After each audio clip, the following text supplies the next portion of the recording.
আজকে আমরা আলোচনা করব অত্যন্ত সেন্সিটিভ একটা কেন্দ্র নিয়ে, যেখানে আলোচনার শীর্ষে রয়েছে যে কেন্দ্রটি। থাম্বনেইল দেখেই আপনারা বুঝতে পেরেছেন আজকে আমরা আলোচনা করব পানিহাটি নিয়ে। এবং পানিহাটি এবং কিছুদিন আগে ঘটে যাওয়া আরজিকর কাণ্ড, এই দুটি বিষয় কিন্তু এখানে ভীষণ গুরুত্ব পেয়েছে।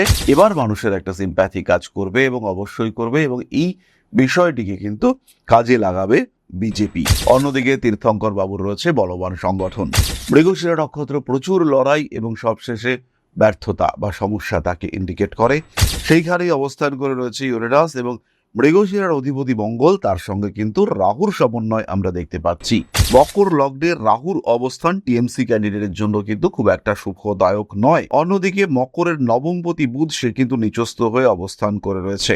ফলে লগ্নপতি, নবমপতি এবং দশমপতি অর্থাৎ শুক্র, সে কিন্তু 6th হাউসে মঙ্গল যুক্ত হয়ে রয়েছে। D10 কুণ্ডলী যদি আমরা দেখি, সেই ক্ষেত্রে বৃহস্পতি নিচস্থ হয়ে রয়েছে মকরে। বৃহস্পতি এবং মকরের অধিপতি শনিদেব, তিনি দ্বিতীয় অবস্থান করে রয়েছে।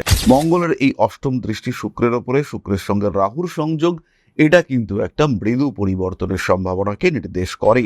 D60তেও আমরা দেখতে পাচ্ছি মকরে রবি, শনি, বৃহস্পতির অবস্থান। রবি শনির অবস্থান অবশ্যই পাওয়ারকে ইন্ডিকেট করে মকরের জন্য, এবং তার সঙ্গে সঙ্গে এটাও খেয়াল রাখতে হবে এখানে কিন্তু রবি শনি কম্বিনেশন রয়েছে। শনিদেব কিন্তু এখানে সক্ষেত্রী, আর রবি তিনি কিন্তু অষ্টমপতি, বৃহস্পতি দ্বাদশপতি। তাই রবি এবং বৃহস্পতির মকরে অবস্থান, এটা কিন্তু অবশ্যই সত্তা তখ্ত, তার টালমাটাল অবস্থাকে নির্দেশ করে।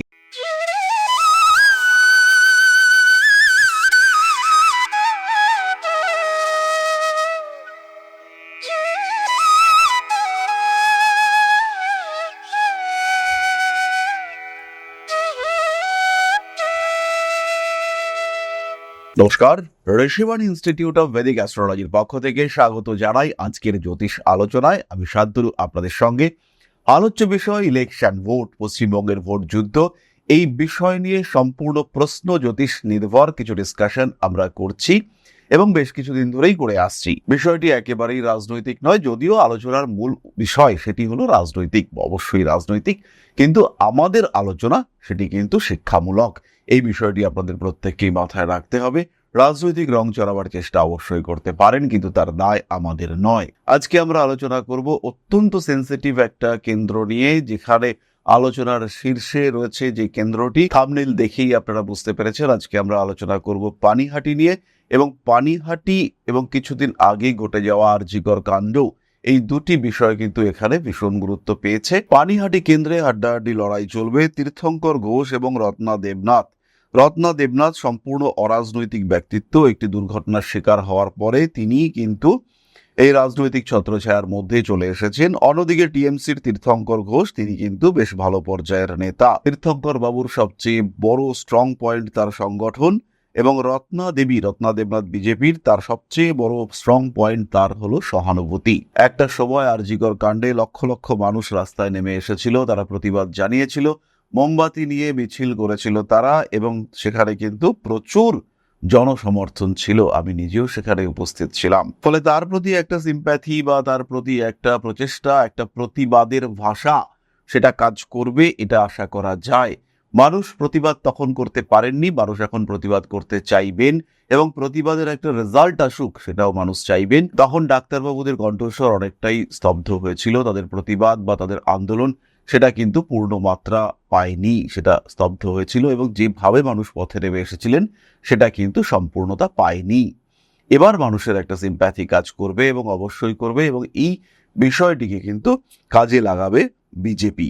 অন্যদিকে তীর্থঙ্কর বাবুর রয়েছে বলবান সংগঠন। যাই হোক না কেন, এখানে বামফ্রন্ট প্রার্থী রয়েছেন কলতান দাশগুপ্ত, তাই তৃণমূল প্রার্থী তীর্থঙ্কর ঘোষকে আমরা 1 নম্বরে রাখবো, রত্না দেবনাথকে 2 নম্বর দেব, এবং 3 নম্বর রাখবো কলতান দাশগুপ্তকে। কোনো লজিক এখানে নেই, একদম সাধারণভাবেই 3 জনকে 3টি নাম্বার দেওয়া, নাম্বার দিতেই হবে, এবং এই নাম্বারের রেসপেক্টে আমাদের বিচার করতে হবে। প্রথমেই দ্রেক্কান কুণ্ডলী সাপেক্ষে আমরা 3 জনের লগ্ন স্থিরীকরণ করব। তাহলে আমরা চলে এসেছি আমাদের হোরারি কুণ্ডলীতে। এই মুহূর্তে 1 April 2026, 9টা 40 minute 19 second, place of discussion সেটি হলো কলকাতা।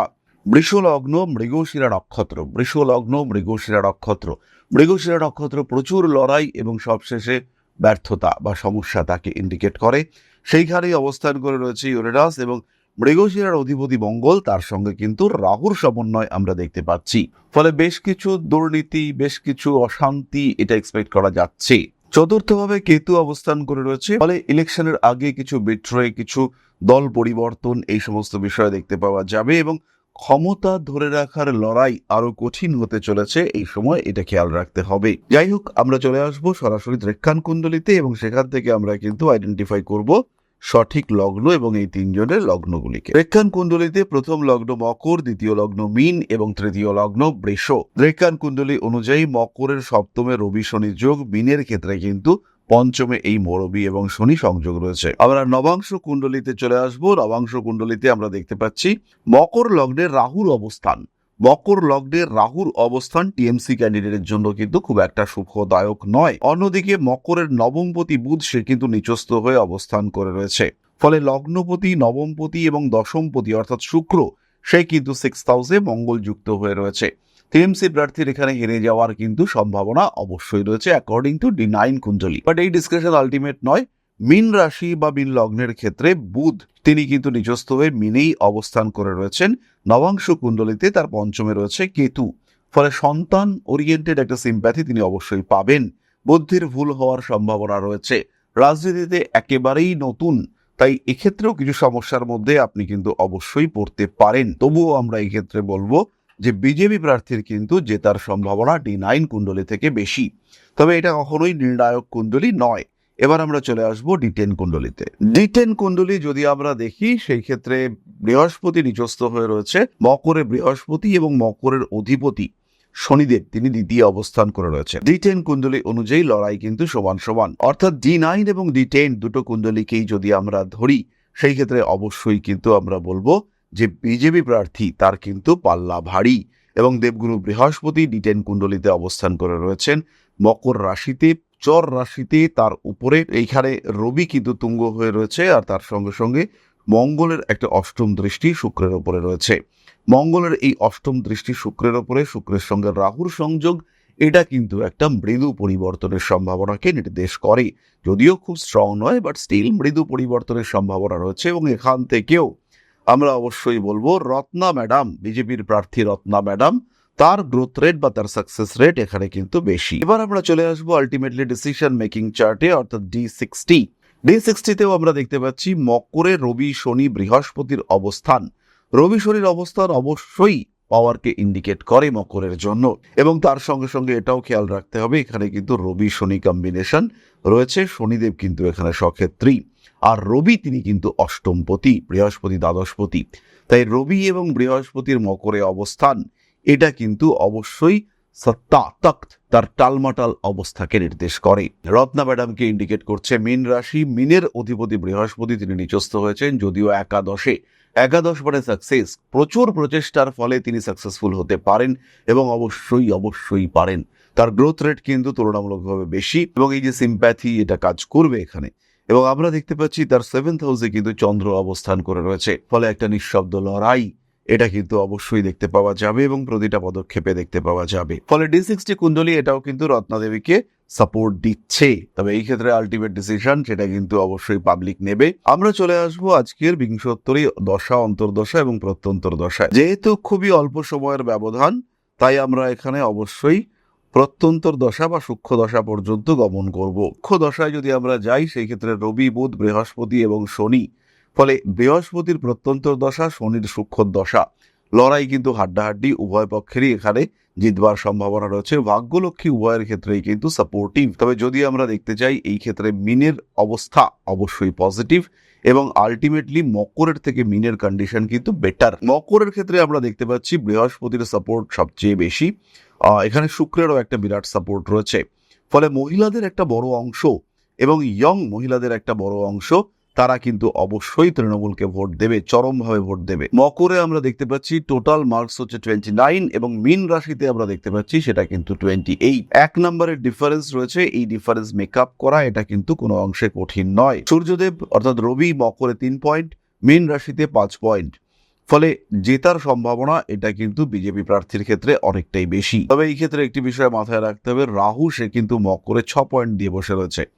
ফলে যদি একদম নিরপেক্ষ নির্বাচন হয় বা যদি কোনো রকম দুর্নীতি বর্জিত নির্বাচন হয়, সেই ক্ষেত্রে বিজেপি প্রার্থীর জিতবার সম্ভাবনা সেটা কিন্তু অনেকটাই বেশি। অল্প বয়সী পুরুষ ভোটারদের ভোট সেটাও কিন্তু বিজেপি প্রার্থী অনেকটাই পাবেন। অন্যদিকে একটু লার্নড পার্সন, যারা একটু পড়াশুনো করেছেন বা যাদের মধ্যে একটু সোশ্যাল রেসপন্সিবিলিটি রয়েছে, তাদের টোটাল ভোট সেটা কিন্তু অবশ্যই যাচ্ছে আমাদের বিজেপি প্রার্থীর দিকে। বেশ কিছু প্রতিবাদী মানুষ যারা পরিবর্তন চাইছেন এবং নিঃশব্দে পরিবর্তন চাইছেন, সেই সমস্ত মানুষ তাদেরও সম্পূর্ণ ভোট সেটা কিন্তু গিয়ে পজিটিভলি পৌঁছবে। বেশ কিছু মানুষ যারা সঠিক নির্বাচন চাইছেন, নিঃশব্দে প্রতিবাদ করতে চাইছেন, তাদের ভোটের একটা বড় অংশ, অনেক বড় অংশ সেটা কিন্তু গিয়ে পৌঁছবে বিজেপি প্রার্থীর ঘরে। তখন কিন্তু তার জিতবার সম্ভাবনা এটা বাড়বে। যে দিকটাতে ভীষণভাবে নজর দিতে হবে বিজেপি প্রার্থীকে, সেটি হলো কম বয়সী মহিলা ভোটার। তৃণমূলের ক্ষেত্রে ভোটে কিছুটা বামপন্থী প্রভাব, এটা নেগেটিভ প্রভাব পড়তে পারে।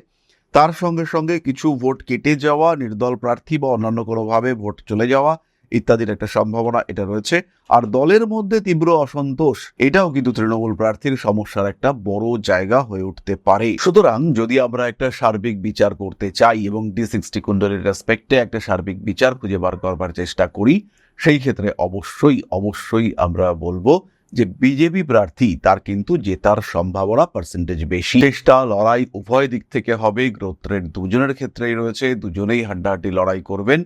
কিন্তু এই সময় মানুষের কাছে কি কতটা পৌঁছতে পারবেন এবং ভাবনাকে মানুষের কাছে কতটা পৌঁছে দেওয়া যেতে পারে, সেই বিষয়টি কিন্তু গুরুত্বপূর্ণ ভূমিকা নেবে। এই ক্ষেত্রে আমাদেরকে অ্যাক্টিভ হতে হবে এবং প্রচন্ড অ্যাক্টিভ হতে হবে। আমরা অর্থাৎ সাধারণ জনগণ আমাদেরকে প্রত্যেককে অ্যাক্টিভলি ভোট দিতে হবে। প্রত্যেকের কাছে এটাই অনুরোধ যে আপনারা সবাই নির্বাচনে অংশগ্রহণ করুন এবং এই যে ভারতবর্ষের সবচেয়ে বড় উৎসব অর্থাৎ গণতন্ত্র উৎসব, ভোট উৎসব, এতে আপনারা সামিল হন। প্রত্যেকে নিজের পছন্দ মতো ভোটদান করুন এবং যাই ঘটুক না কেন তার একটা অংশ হিসেবে নিজেকে প্রতিপন্ন করুন। ভালো থাকুন সবাই। প্রত্যেক প্রার্থীর জন্য রইল শুভকামনা। ভালো থাকুন, সুস্থ থাকুন। নমস্কার।